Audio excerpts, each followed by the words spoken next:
అదే RTV app వార్తల్ని క్షణాల్లో చదివే అవకాశం ఉంటుంది. ఒక న్యూస్ పేపర్, ఒక టెలివిజన్ ఛానల్ మీ చేతుల్లో ఎప్పుడూ ఉంటాయి. తెలంగాణ హైకోర్టులో ఇప్పటికే హైడ్రాని ఛాలెంజ్ చేస్తూ పిటిషన్ దాఖలు చేయడం అయితే జరిగింది. లీగాలిటీ గురించి ఇప్పటికే ఏవి రంగనాథ్‌కి మొట్టగాయలు వేసిందని కూడా పూర్తిగా అయితే తెలుస్తుంది. ఒకవైపు కూడా తహసీల్దార్‌ని, రంగనాథ్‌ని క్వెషన్ చేయడం అయితే జరిగింది. హైకోర్టు కూడా హైడ్రా మీద తీవ్ర ఆగ్రహం వ్యక్తం చేస్తుంది. వాళ్ళ తీరును కూడా ప్రశ్నించే సిట్యుయేషన్ కనిపిస్తుంది. ఒకసారి మనతో పాటు హైకోర్టు అడ్వకేట్ రపుల్ల భాస్కర్ ఉన్నారు. Hello sir. అంటే నిన్న చూస్తుంటే వాదనల పైన జియో 99కి కూడా స్టే ఇస్తాం వాళ్ళ తీరుని ప్రశ్నించడం జరిగింది. చూస్తుంటే కూడా మధ్యతరగతి కుటుంబమే కానీ బిలో పావర్టీ లైన్ ఉన్న వాళ్ళు ఎంతో కాయకష్టం చేసి ఇల్లులు కట్టుకుంటున్నారు. వాళ్ళది ఎటువంటి నోటీసులు ఇవ్వకుండా వితిన్ 24 అవర్సే కూల్చివేతలు జరుగుతున్నాయి. అది ప్రధానంగా ఆదివారం రోజులు అంత అర్జెంటుగా ఎందుకు కూల్చివేస్తున్నారు? వాట్ ఈస్ ద నెసెసిటీ అని చెప్పి కోర్టు ప్రశ్నిస్తుంది. ఏం చెప్తారు? కొంతమంది హైడ్రా పరిధిలోకి హైడ్రాకు సంబంధించినటువంటి వాళ్ళు వచ్చి మా ఇల్లు కూలగొడతారు అనేటువంటి ఒక భయంతో గౌరవ హైకోర్టుకు వచ్చి కొన్ని రిట్ పిటిషన్స్ వేశారు. అమీన్పూర్ ప్రాంతంలో ఒక కృష్ణానగర్ అనేటువంటి ఒక కాలనీకి సంబంధించినటువంటి వ్యక్తులు వచ్చి కంప్లైంట్లు ఇచ్చారు. ముఖ్యంగా రిట్ పిటిషన్స్ వేయటం అనేది జరిగింది. ఈ హైడ్రా కూల్చుది అనేటువంటి భయం ఉన్నటువంటి వ్యక్తులు చాలామంది హైకోర్టును వచ్చి అప్రోచ్ అయ్యారు, రిట్ పిటిషన్స్ వేసారు. చట్టం ఏం చెప్తుందనంటే, ఏదైనా ఒక ఇల్లీగల్గా ఒక బిల్డింగ్ కడితే ఎఫ్టీఎల్ కట్టినా, బఫర్ జోన్లు కట్టినా, లేదు చెరువులు ఆక్రమించి కట్టినా, లేదు గవర్నమెంట్ స్థలాలను ఆక్రమించి కట్టినా, చట్టం ఏం చెప్తుందనంటే, నువ్వు ఈ పలానా రూపాలల్లో ఓ పద్ధతి లేకుండా చట్ట వ్యతిరేకంగా నువ్వు ఈ బిల్డింగ్ కట్టినావు, ఎఫ్టీఎల్ కట్టినావు, లేకపోతే బఫర్ జోన్లు కట్టినావు, నీ ఇల్లుని ఎందుకు కూల్చకూడదు అనేది హెచ్ఎండి అధికారులు కానీ రెవెన్యూ అధికారులు కానీ నోటీస్ ఇవ్వాలి. నోటీస్ ఇచ్చిన తర్వాత ఆ వ్యక్తి యొక్క ఇంటి యజమాని ఎవరైతే ఉన్నారో ఆ వ్యక్తి యొక్క యజమాని ద్వారా ఎక్స్ప్లెనేషన్ కాల్ఫర్ చేయాలి. కాల్ఫర్ చేసి ఆయన ఇచ్చినటువంటి ఎక్స్ప్లెనేషన్లో ఎంతవరకు వాస్తవం ఉంది, ఆయన కట్టింది నిజమా లేదా సర్వే కండక్ట్ చేయాలి. దానికి సంబంధించినటువంటి ప్రొసీజరల్గా ఆ ఆస్తి, ఇల్లు కట్టబడినటువంటి ఆస్తి ఎఫ్టీఎల్ పరిధిలో ఉందా, బఫర్ జోన్ల పరిధిలో ఉందా, లేదు జియో 111ల పరిధిలో ఉందా, లేదు గవర్నమెంట్ స్థలంలో ఆక్రమించుకొని కట్టిరా అనేది సర్వే కండక్ట్ చేసి ఒక పద్ధతి ప్రకారంగా వాటన్నిటిని కూడా తేల్చాలి. తేల్చిన తర్వాత నోటీస్ ఇవ్వాలి. నోటీస్ ఇచ్చిన తర్వాత నోటీసులకు వాళ్ళు హెచ్ఎండి అధికారులు కానీ హైడ్రా అధికారులు కానీ సాటిస్ఫై కాకపోతే, నిజంగానే అతను బఫర్ జోన్లలో ఎఫ్టీఎల్ జోన్లో కట్టిందని తెలిస్తే కొంత టైం ఇచ్చి ఒక ఆర్డర్ పాస్ చేయాలి. ఆర్డర్ పాస్ చేసి స్పీకింగ్ ఆర్డర్ అంటే దాన్ని స్పీకింగ్ ఆర్డర్ పాస్ చేసి 15 రోజులు టైం ఇస్తున్నాం, నువ్వు కూలగొట్టు, లేకపోతే మేమే యాక్షన్ తీసుకుంటాం, కూలగొట్టడానికి కావాల్సినటువంటి ఖర్చు కూడా నీ దగ్గరనే వసూలు చేస్తాం అనేది చెప్పి ఫైనల్ ఆర్డర్ పాస్ చేసి నోటీస్ ఇవ్వాలి, ఫైనల్ నోటీస్. ఆ తర్వాత కూడా అతను స్పందించకపోతే అప్పుడు హెచ్ఎండి అధికారులు కానీ, మున్సిపల్ అధికారులు కానీ, లేదా గ్రామాలలో అయితే గ్రామ పంచాయతీ అధికారులు కానీ, రెవెన్యూ అధికారులు కానీ, లేదు హైడ్రా కానీ, ఎవరైనా సరే ఒక ప్రొసీజర్ ఫాలో కావాలి. ప్రొసీజర్ ఫాలో కాకుండా అవుట్ రైట్గా ఒక తహసీల్దార్ ఇచ్చినటువంటి ఒక రిపోర్ట్ని బేస్ చేసుకొని ఈ కూలగొట్టడాలు అనేటువంటి జరుగుతూ ఉంది. కూలగొట్టేటటువంటి సిస్టంలో కూడా ఏం జరుగుతుంది, వాళ్ళు ఇంట్లో ఉంటుర్రు, ఆదివారం పూట ఇంట్లో ఉంటుర్రు, వాళ్ళకు ఇలాంటి నోటీస్ లేదు, రప్ప పోలీసులు, మాబా పోలీసులు, విపరీతంగా పోలీసులు, రెవెన్యూ అధికారులు ఇంట్లో పడుతుండ్రు, బయటికి వెళ్ళగొడుతారు, కూలగొడతారు. కనీసం వాళ్ళకి సంబంధించినటువంటి వస్తువులు, బెడ్, తినేటటువంటి ఆహార వస్తువులు, లేదు సంబంధించినటువంటి వస్తువులను తీసుకొని పోవడానికి కావాల్సినటువంటి టైం కూడా ఇస్తలేరు అనేది చాలామంది ఇచ్చినటువంటి కంప్లైంట్. ఇప్పటికే చూసుకుంటే ఎటువంటి లీగాలిటీస్ ఉన్నాయంటే జియో 99 ప్రకారం ఒక పాలసీ అనేది ఏర్పాటు చేసుకోవాలి. మీ పాలసీ ఏంటి అని కూడా న్యాయస్థానం ప్రశ్నించే సిచ్యువేషన్ మనకు కనిపిస్తుంది. అంటే ఒకవైపు ప్రజలని ప్యానిక్, అంటే ఇప్పటికే మనం చూస్తుంటే కూడా కొంతమంది అటెంప్ట్ చేశారు, సూసైడ్ అటెంప్ట్, పెట్రోల్ పోసుకోవడం కానీ లేకపోతే చనిపోతామని. ప్రజల మధ్యలో ఇటువంటి ప్యానిక్ సిచ్యువేషన్ ఒక టెర్రర్ అటాక్ లాగా అయితే అనిపిస్తుంది అని కోర్టు కూడా చెప్తుంది. దీన్ని ఎలా చూడాలి అంటే, ఒకవైపు ప్రతిపక్షాలు దీని పొలిటికల్ ఎజెండా లాగా చూస్తున్నారు, కానీ ప్రజలకి చాలా ఇబ్బందులు అవుతున్నాయి. దీని మీద ఏమంటారు? ఒక మంచి కార్యక్రమం చేస్తున్నప్పుడు దానికి సంబంధించినటువంటి బాధ్యతలు ఒక దొంగ దొంగతనం చేస్తాడు. అతన్ని పట్టుకొచ్చి కేసు పెడితే అతను పోలీసుల మీద కోపం ఉంటుంది. అతని కుటుంబ సభ్యులకు కోపం ఉంటుంది. కామన్ అది. ఒక మంచి పని చేస్తున్నప్పుడు కొన్ని లాభాలు ఉంటాయి, నష్టాలు ఉంటాయి. హైడ్రా అనేటటువంటిది హైదరాబాద్లో ఉండేటటువంటి అక్రమాలకు గురైనటువంటి ఎఫ్టిఎల్ బఫర్ జోన్లు, అక్రమంగా నిర్మించబడినటువంటి అట్లాంటి బఫర్ జోన్లలో కట్టినటువంటి చెరువులను ఆక్రమించి ఎఫ్టిఎల్ ప్రాంతాలను ఆక్రమించి కట్టినటువంటి ఆ కట్టడాల వల్ల మొత్తం యాడికాడికి నాలన్నీ మూసుకుపోయి నీళ్లు పోయేటటువంటి అవకాశం లేక హైదరాబాద్ మొత్తం మునిగిపోతుంది. హైదరాబాద్లో ఇండ్లు మునిగిపోతున్నాయి, రోడ్ల మీదకి నీళ్ళు వస్తున్నాయి. నాలాలకు పోవాల్సినటువంటి నీళ్లు, చెరువులకు పోవాల్సినటువంటి నీళ్లు, లేదు కుంటలలో పోవాల్సినటువంటి నీళ్లు, అట్లాంటి వరద నీళ్లు, లేదు పైనుంచి వస్తున్నటువంటి నీళ్లు, వర్షపు నీరంతా కూడా పోవాల్సిన కాడికి పోకపోవడం మూలంగా డైవర్ట్ అయ్యి పొంగి ఇళ్ళకి వచ్చి చాలామంది వరదలకు వచ్చి అప్పుడు చచ్చిపోయారు కదా. చాలామంది కూడా రోడ్లు ఖరాబ్ అయినాయి, జనం నష్టపోయారు. హైదరాబాద్ అంతా అతలకుతలమైంది. ఒక 2023లో కూడా 23లో అతలకుతలమైంది, 20లో అతలకుతలమైంది. అట్లా ఒక పోవాల్సినటువంటి వాటర్ అంతా కూడా పొంగిపోరుతున్నాయి. దాంతో ప్రజలందరూ కూడా ఇబ్బంది పడతారు. ఒక ఎస్సెట్ కాపాడడానికి ఒక మంచి నిర్ణయం తీసుకుంది గవర్నమెంట్. హైడ్రా అనేటటువంటి ఒక మంచి ప్రోగ్రాం తీసుకుంది. చట్టబద్ధమైనటువంటి పద్ధతులలో ప్రభుత్వానికి అధికారం ఉంది. హైడ్రా అనేటటువంటి ఒక ఆర్గనైజేషన్, ఒక అథారిటీని ఏర్పాటు చేయడానికి ప్రభుత్వానికి క్యాబినెట్ ఒక చట్టం రూపంలో దాన్ని తయారు చేసింది. దాన్ని ఎవరు ఏం ఛాలెంజ్ చేయలేరు. ఆ రూపంలో ఇచ్చినటువంటి ఒక GOMS నెంబర్ 99 అనేటటువంటి దాన్ని కూడా కొంతమంది ఛాలెంజ్ చేశారు. సరే, ప్రభుత్వం తీసుకునేటటువంటి నిర్ణయాలని ఒక పౌరులుగానో బాధితులుగానో హైకోర్టుకు రావటం, వాటిని ఛాలెంజ్ చేయటం అనేది కామన్ ప్రోగ్రామ్. దాంట్లో ఇబ్బందికరమైనటువంటి అంశం లేదు. ప్రభుత్వానికి ఉండేటటువంటి అధికారం ప్రభుత్వానికి ఉంది. ఛాలెంజ్ చేసినంత మాత్రాన అది పోతుందా ఉంటుందా అనేటటువంటి సెకండరీ అంశం. కానీ ప్రభుత్వానికి ప్రజల సంక్షేమం కోసం, ప్రజలను కాపాడడం కోసం, లేదు ప్రజలకు సంబంధించినటువంటి ఒక ఎస్సెట్ని, కామన్ ఎస్సెట్స్ని రక్షించడం కోసం చట్టం చేసేటటువంటి అధికారం ప్రభుత్వానికి ఉంది. ఆ రూపంలో చేశారు. కాకపోతే ఏంటంటే ఈ హైడ్రా అనేటటువంటి ఒక ఆర్గనైజేషన్, ఈ చట్టబద్ధమైనటువంటి ఒక ఈ సంస్థ ద్వారా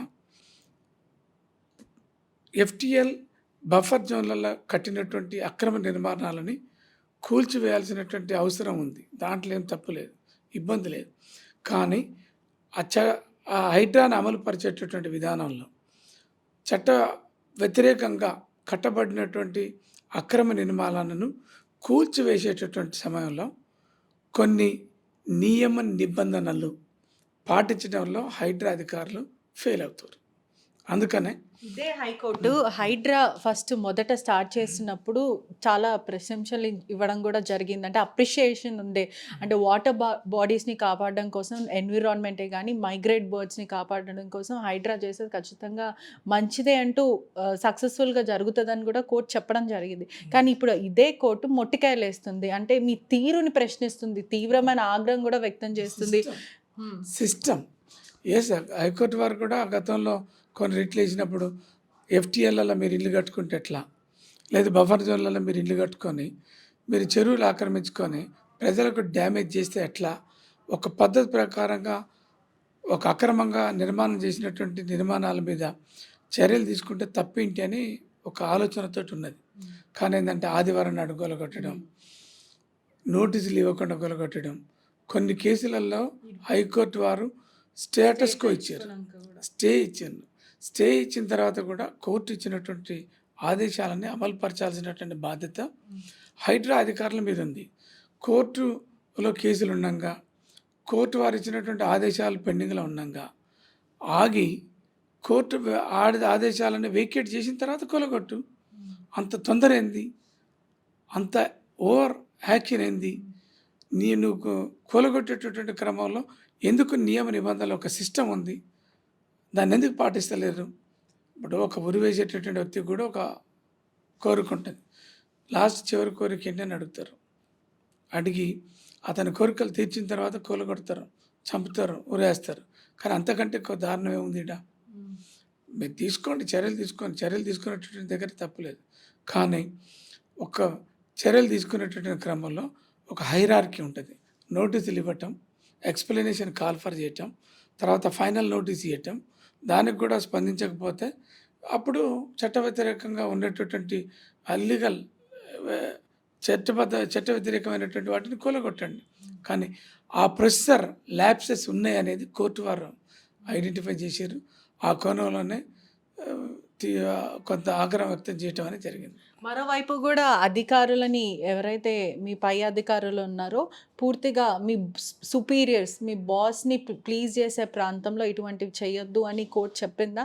అదేవిధంగా ఎవరైతే ఉన్నారో ఆసక్తి చూపిస్తున్నారు, అంటే కింది అధికారులు ఆసక్తి చూపిస్తూ వాళ్ళ సుపీరియర్స్ని ప్లీజ్ చేసే అవకాశాలు కూడా ఉన్నాయంటూ చెప్తుంది. అలాంటిది ఏమైనా కోర్టు చెప్పడం కానీ దానికి కాదు, ఒక అమీన్పూర్ అనేటటువంటి ప్రాంతంలో అక్కడ ఉన్నటువంటి తహసీల్దార్ ఒక వ్యక్తికి సంబంధించి కృష్ణానగర్లో ఒక వ్యక్తి యొక్క ప్లాట్ బఫర్ జోన్లో ఉందని హైడ్రాకు రిప్రజెంటేషన్ ఇచ్చిండు. హైడ్రా వాళ్ళకు యాక్షన్ తీసుకోమని రాసిండు. Basing on the report of tahsildar, Hydraa demolished the property. Tahsildar ఇచ్చినంత మాత్రాన వెనుక ముందు ఆలోచించకుండా, మిగతా ప్రొసీజరల్ యాక్టివిటీస్ ఫాలో కాకుండా మీరు ఎట్లా కొలగొడతారు? చార్మినార్ కూడా బఫర్ జోన్లో ఉందని, లేకపోతే హైకోర్టు కూడా బఫర్ జోన్లో ఉందని ఒక తహసీల్దార్ రిపోర్ట్ ఇస్తే సరిపోద్దా? ఇదే విధంగా ఏవి రంగనాథ్ని న్యాయస్థానం అడిగే ప్రశ్నలకు అతను తడబడుతున్నాడంటూ కూడా సమాచారం వస్తుంది. అంటే హీఈస్ నాట్ క్లారిటీ, ఒక ప్రాపర్ క్లారిటీ ఇవ్వకుండా మాట్లాడుతున్నాడు, కొంచెం తడబడుతున్నాడు. అసలు పాలసీ ఏంటి అని ప్రశ్నిస్తే కూడా what are the your policy అని ప్రశ్నిస్తే కూడా తడబడు, ఏం చెప్పలేని పరిస్థితి ఉంది అని కూడా తెలుస్తుంది. అవునండి.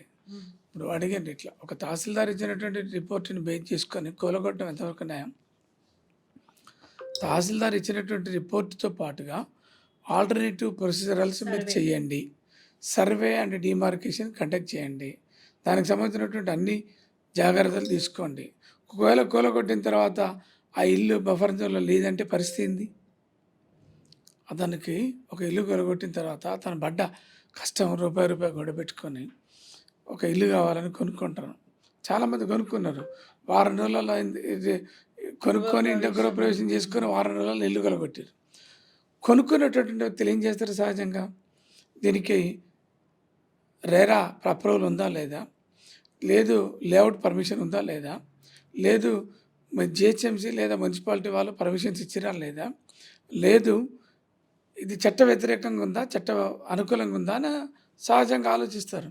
నువ్వు రేరా పర్మిషన్లు ఇచ్చారు, మున్సిపాలిటీ ఆయన కట్టుకోమని పర్మిషన్ ఇచ్చిండు, జిహెచ్ఎంసీ ఆయన కట్టుకోమని పర్మిషన్ ఇచ్చిండు, లేఅవుట్ చేయమని డిటిసిపి అధికారులు పర్మిషన్స్ ఇచ్చారు. ప్రజలు ప్రశ్నించేది కూడా అదే, మీరు అసలు పర్మిషన్లు ఎందుకు ఇచ్చారు, కరెంటు కానీ ట్యాక్సులు ఎందుకు కట్టించుకుంటున్నారు, ప్రభుత్వమే కట్టించుకుంది, మళ్ళీ ప్రభుత్వమే మా ఇల్లు కూల్చేస్తా అంటే మేము ఎక్కడికి వెళ్తాం? అంటే సామాన్య ప్రజలు అంటే హ్యుమానిటేరియన్ గ్రౌండ్గా ఆలోచిస్తే, ఎందుకంటే హైడ్రా అదే చెప్పింది, HYDRAA is not a monster, మాకు హ్యుమానిటేరియన్ గ్రౌండ్స్ ఉంటాయని చెప్పింది. ఇప్పుడు ముసలి వాళ్ళు, పిల్లలు, వృద్ధులు, అదేవిధంగా వికలాంగులు ఉన్నారు, ప్రెగ్నెంట్తో ఉన్న వాళ్ళు ఉన్నారు, వీళ్ళందరూ అవస్థ పడుతున్నారు. ప్రస్తుతం ఇప్పుడు వాళ్ళు చెప్పేది ఏంటి అని అంటే, మాకు కంపెన్సేట్ చేయమండి, అంటే మాకు ఏదైతే జాగాకు సంబంధించిన అమౌంట్ ఉందో అది ఇచ్చేసామని మేమే ఆనందంగా ఖాళీ చేస్తాం అంటున్నారు. ప్రభుత్వం ఏమో వీళ్ళకి డబుల్ బెడ్రూమ్ కేటాయిస్తాము అని చెప్తున్నారు. ఒక ఇంట్లో సుమారుగా 6 నుంచి 7 వరకు పిల్లలు కానీ పెద్దలు వీళ్ళంతా మెంబర్స్ ఉంటే ఎక్కడ పడుకుంటారు ఒక్క బెడ్రూమ్ మీద అని వాళ్ళు ప్రశ్నిస్తున్నారు. అంటే 50 లక్షలు, 30 లక్షలు, ₹1 కోటి పెట్టి కట్టుకున్న ఇల్లులు కూడా ఉన్నాయి. ఇప్పుడు దానిపైన పర్సనల్ లోన్లు తీసుకున్నాం, డైలీ వేజ్ కూలీలు కూడా ఉన్నారు అని అంటున్నారు. విలువ కలిగినటువంటి లోన్లు కూడా బ్యాంకు వాళ్ళు ఇచ్చారు, రేరా పర్మిషన్స్ ఉన్నాయి. ఈ ఇచ్చినటువంటి అధికారులను ఫస్ట్ వృద్ధి చేయాలి. బఫర్ జోన్లో ఉన్నటువంటి భూములకు, ఎఫ్టీఎల్ జోన్లో ఉన్నటువంటి భూములకు లేఅవుట్ల కోసం పర్మిషన్ ఇచ్చినటువంటి డిటిసిపి అధికారులని, అంటే ఇవన్నీ కూడా గత ప్రభుత్వం ఉన్నప్పుడు అవకతవకాలని చెప్పొచ్చా? ఏ ప్రభుత్వం ఉన్నప్పటికీ ప్రభుత్వాలు ఉంటే పోతాయి, కానీ అధికారులు ఉంటారు. పర్మనెంట్ ఏంటంటే అధికారులు ఉంటారు. ముఖ్యమంత్రులు మారచ్చు, ఎమ్మెల్యేలు మారచ్చు, ఎంపీలు మారచ్చు, ప్రజాప్రతినిధులు మారుతారు, కానీ ప్రభుత్వం ఒకటే. నడిపేటటువంటి యంత్రాంగం రాజకీయ వ్యవస్థ మాత్రమే మారుతుంది, కానీ ప్రభుత్వం ఉంటుంది. ప్రిన్సిపల్ సెక్రటరీలు, కలెక్టర్లు, ఆర్డీఓలు, జిహెచ్ఎంసీ కమిషనర్లు, మున్సిపల్ కమిషనర్లు అందరూ ఉంటారు. అట్లాంటి పర్మిషన్స్ ఇచ్చినటువంటి అధికారులను ఫస్ట్ ఉరిదీయాలి, వాళ్ళని సస్పెండ్ చేయాలి, వాళ్ళ మీద క్రిమినల్ కేసులు కట్టాలి. వాళ్ళు ఎవరెవరికైతే ఇచ్చి హైడ్రాలో విక్టిమ్స్గా మిలిగిపోయినటువంటి వ్యక్తులు ఉంటారో వాళ్ళందరికి సంబంధించినటువంటి అమౌంట్ ఆ అధికారుల దగ్గర రికవరీ చేయాలి. ఎవరెవరైతే ఈ లేఅవుట్లు కండక్ట్ చేసి ప్రజలని ప్రభుత్వాన్ని మోసం చేసారో వాళ్ళందరి ఆస్తుల్ని జప్తు చేయాలి. ఒక లేఅవుట్, ఒక ఎక్స్ అనేటోడు ఒక లేఅవుట్ చేసిండు, ఎంతమందికి అమ్మిండు, 100 విల్లాలు ఎఫ్టీఏలో కట్టిండు. ఫస్ట్ వాళ్ళ మీద క్రిమినల్ కేసులు కట్టాలి, వాళ్ళ ఆస్తులను జప్తు చేయాలి. ఈ బాధితులందరికీ ఆ ఆస్తులు అమ్మి డబ్బులు ఇవ్వాలి. ఒకటి ప్రభుత్వం యొక్క ఆలోచన ఏంటంటే రైట్ ఆర్ రాంగ్, వాళ్ళు ఇండ్లు కట్టుకున్నారు, వాళ్ళ ఇండ్లు బఫర్ జోన్లు ఉన్నాయి, ఎఫ్టీఎల్ జోన్లు ఉన్నాయి, ఆ ఆస్తుల్ని కూలగొట్టాలి. కూలగొట్టకపోతే వ్యవస్థకు నష్టం, కూలగొడితే వీళ్ళకి నష్టం, ఎవరు కట్టుకున్నటువంటి వ్యక్తులకు నష్టం. కాబట్టి ఏదో రకంగా వాళ్ళకి కంపల్సరేట్ చేయాలి. ఇల్లు పోయింది, రోడ్డు మీద పడ్డరు, ఏదో రకంగా సాయం చేయాలి, ఆదుకోవాలి. వాళ్ళు కూడా ప్రజలే కదా, హ్యుమానిటేరియన్ గ్రౌండ్లో ఆదుకోవాలనేటువంటి కోణంలో వాళ్ళందరికీ డబుల్ బెడ్రూమ్స్ ఇస్తా అనేటటువంటిది ప్రభుత్వం ఒక నిర్ణయం తీసుకుంది, ఇవ్వాలి.